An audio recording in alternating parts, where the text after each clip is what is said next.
Time to put Brian Bass on the spot. Do it. Do it. Do you like the Ineos Grenadier?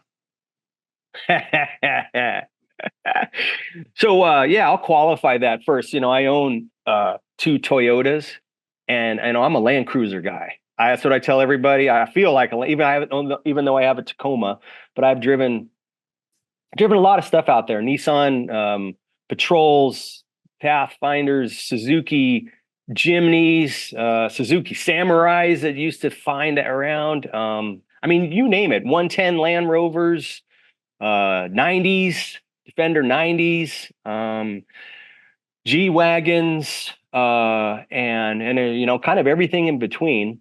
So I'm coming from that perspective when I'm not a member of the press that's doing like a press launch or something of a vehicle. I've gone for certain things on assignment for the Overland Journal, but it's never been like a new vehicle or something like that. So that's not where I'm coming from. Which maybe is refreshing. So I think it's a cool vehicle. I mean, it's being made in 2024. Well, 2023, 2024.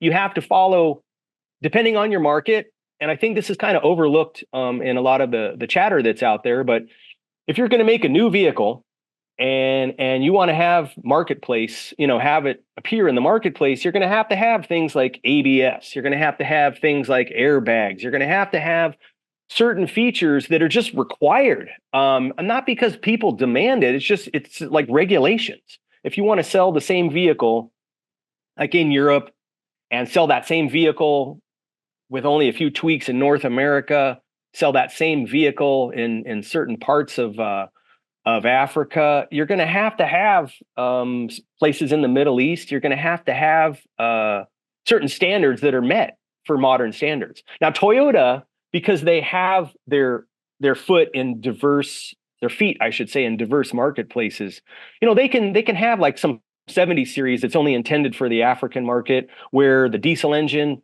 isn't meeting European standards, and that's okay. I mean, it's okay in that marketplace. I mean, hopefully those marketplaces kind of clean up and dial in, as far as helping out our planet stay clean.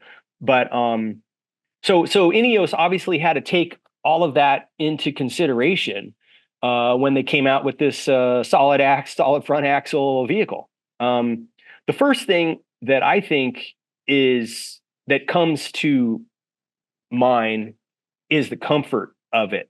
All I know is that we were on roads, the same route would go from really nice tarmac to just terrible pothole to dirt, back to tarmac, potholes, checkpoints with bollards and things in the road, trenches, having to go around, some construction. And all I know is at the end of the day, I would get out of the Grenadier and I wasn't sore. And that's pretty key. That's pretty important. I mean, yeah, I get it. I have a BJ40 that's a 1978 Canadian market BJ40. The seats suck, and if I drive that vehicle all day, I'm going to be sore. It's just is what it is. So I like the fact that they approached, for example, the Recaro seats, that they had Recaro totally kind of neck them down, so to speak. They pared them down. There's no motor. There's no automated anything on the seats. It's all pull the lever and push the thing and pull the thing. And like when I would switch with Scott Brady in the driver's seat, I would have to usually make a tweak or two and make it work for me. And I think that's cool. They did that for various reasons. Obviously, it's making the seats cheaper on the retail side because they don't have all the electronics and everything going in there and the motor. But they're also making it so that you can adjust it any way you want. They're also making it so that if the vehicle is having like a water crossing and things start to get a little bit sticky and wet on the inside, that you're not going to flood out, the motor on your seats and then have all sorts of other lights flashing on the screen and stuff like that. So I appreciate that. This is as a 50-something-year-old guy, and at the same time, the vehicle, it rides clean. It rides really well. When you slam the doors, it slams with authority. I had to climb under. We were looking for the engine block number when we crossed over from Kenya into Ethiopia, and so I had to climb under the truck and start looking around for different serial numbers and things like that. And this is after Scott had already driven it all the way pretty much across most of Africa. Wasn't a lick of oil underneath it. It wasn't weeping from anywhere. I mean, I had first up close and personal view of everything underneath that rig, you know, with the customs guys like standing over my feet while I was doing it. So I like that. I like that it has creature comforts just enough so that it makes my ride okay. I like that it has parts of it where I can build it out if I want to on my own. So to answer your question, Phil, I think it's a cool rig. I think it's certainly a candidate for aiming at like the foresters and the NGOs and even, you know, sort of light duty military capacity, if that's what they're going to be going for. You know, it has the space. Another thing that I liked on it, Scott had built it out down in South Africa with a platform that was kind of set up for two people, and it had two drawers, but you could sleep back there if you want. And we had to sleep back there when we were kind of stuck at the Djiboutian border.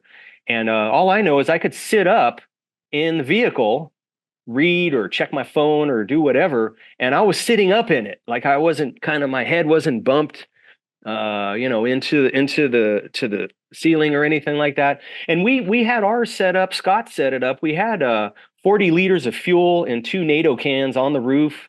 Had some giant loop bags up there for fuel, and a front runner box. And then also some Max Tracks were up there. So we definitely had stuff that was on the roof. And the vehicle was loaded down with stuff for 2 people that were traveling in Africa on the whole, assuming that things weren't going to be resupplied at the next petrol station. So we had that thing pretty well set up. And as far as I know, it was everything, the shocks, everything was bone stock. And that's cool. I like that. So yeah, I hope that answers the question about the Grenadier. So on the trip, were there any mechanical issues or anything like that? Not when I was on the trip, and I don't think that Scott had any either. He might have had to I think he replaced the steering stabilizer, and as a matter of fact, I think he nailed it on somewhere, but I wasn't on the trip at that time. But this is a part, you know, where you could just put it on yourself, which is also appreciated.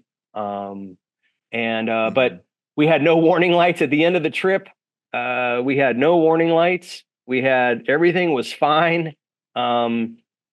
Did you see any other ones out there? No. As a matter of fact, I think it was, well, in Kenya, there are some circulating around. And I think Scott, before I showed up, he went on a trip with a couple of people that have some Grenadiers. I think one of them was a diesel. We were in a petrol, you know, a gas powered one, using that 3-liter turbo motor, that Beamer motor. But when we crossed over into Ethiopia, it was surely the first one that crossed in. And same thing with Djibouti.